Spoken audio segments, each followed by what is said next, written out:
بسم اللہ الرحمن الرحیم صلی اللہ علیہ وآلہ وسلم۔ السلام علیکم ورحمۃ اللہ وبرکاتہ۔ ایک مرتبہ ایک بادشاہ نے اپنے وزیر کو آدھی سلطنت دینے کو کہا، لیکن ساتھ میں کچھ شرائط بھی عائد کر دی۔ وزیر نے لالچ میں آ کر شرائط جاننے کی درخواست کی۔ بادشاہ نے شرائط 3 سوالوں کی صورت میں بتائی۔ پہلا سوال، دنیا کی سب سے بڑی سچائی کیا ہے؟ دوسرا سوال، دنیا کا سب سے بڑا دھوکہ کیا ہے؟ اور تیسرا سوال، دنیا کی سب سے میٹھی چیز کیا ہے؟ بادشاہ نے اپنے وزیر کو حکم دیا کہ وہ ان 3 سوالوں کا جواب 1 ہفتے کے اندر بتائے گا، ورنہ اس کو سزائے موت دے دی جائے گی۔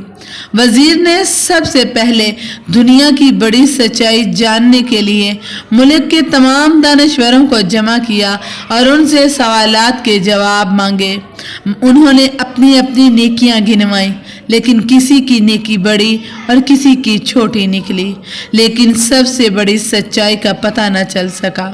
اس کے بعد وزیر نے دنیا کا سب سے بڑا دھوکہ جاننے کے لیے کہا تو تمام دانشور اپنے دیے ہوئے فریب کا تذکرہ کرتے ہوئے سوچنے لگے کہ کس نے کس کو سب سے بڑا دھوکہ دیا، لیکن وزیر اس سے بھی مطمئن نہ ہوا اور سزائے موت کے خوف سے بھیس بدل کر وہاں سے فرار ہو گیا۔ چلتے چلتے رات ہو گئی۔ اسی دوران اس کو ایک کسان نظر آیا جو کھرپی سے زمین کھود رہا تھا۔ کسان نے وزیر کو پہچان لیا۔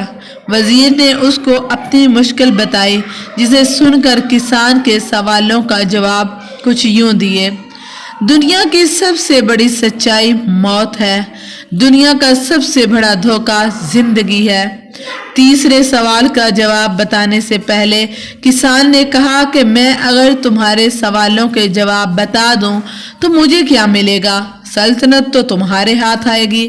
یہ سن کر وزیر نے اسے 20 گوروں کی پیشکش کی اور اسے ہی استبل کا نگران بنانے کی پیشکش کی۔ کسان یہ سن کر جواب دینے سے انکار کر دیا تو وزیر نے سوچا یہ تو آدھی سلطنت کے خواب دیکھ رہا ہے۔ وزیر جانے لگا تو کسان بولا کہ آگے بھاگ جاؤ گے تو ساری زندگی بھاگتے رہو گے اور بادشاہ کے بندے تمہارا پیچھا کرتے رہیں گے، اور اگر پلٹو گے تو جان سے مارے جاؤ گے۔ یہ سن کر وزیر رک گیا اور کسان کو آدھی سلطنت کی پیشکش کی، لیکن کسان نے اسے لینے سے انکار کر دیا۔ اتنے میں ایک کتا آیا اور پیالے میں رکھے ہوئے دودھ میں سے آدھا دودھ پی کر چلا گیا۔ کسان نے وزیر سے کہا مجھے آدھی سلطنت نہیں چاہیے، بس تم اس بچے ہوئے دودھ کو پی لو، میں تمہارے تیسرے سوال کا جواب بتاؤں گا۔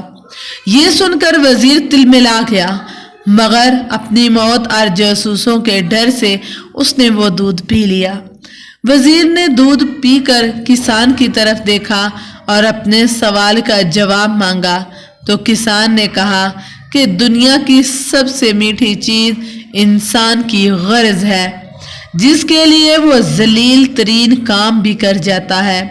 وزیر جیسے جیسے بادشاہ کے محل کے پاس پہنچ رہا تھا، اس کی شرمندگی اور ذلت میں اضافہ ہو رہا تھا، اور وہ ذلت اور شرمندگی کی وجہ سے اس کے دل میں اس قدر تکلیف اٹھی کہ اس کی موت واقع ہو گئی۔ محترم ناظرین، اس سٹوری میں آپ کو ایک اہم سچائی یاد کروانا تھی جس کو ہم بھول چکے ہیں۔ آج ہم اپنے نفس کی غلامی میں موت کو بھول کر وہ کام کر رہے ہیں جو ہمارے اخلاقیات سے ہٹ کر ہے۔ ہم اپنے عزت نفس کی پرواہ کیے بغیر دولت کمانے میں پڑے ہوئے ہیں۔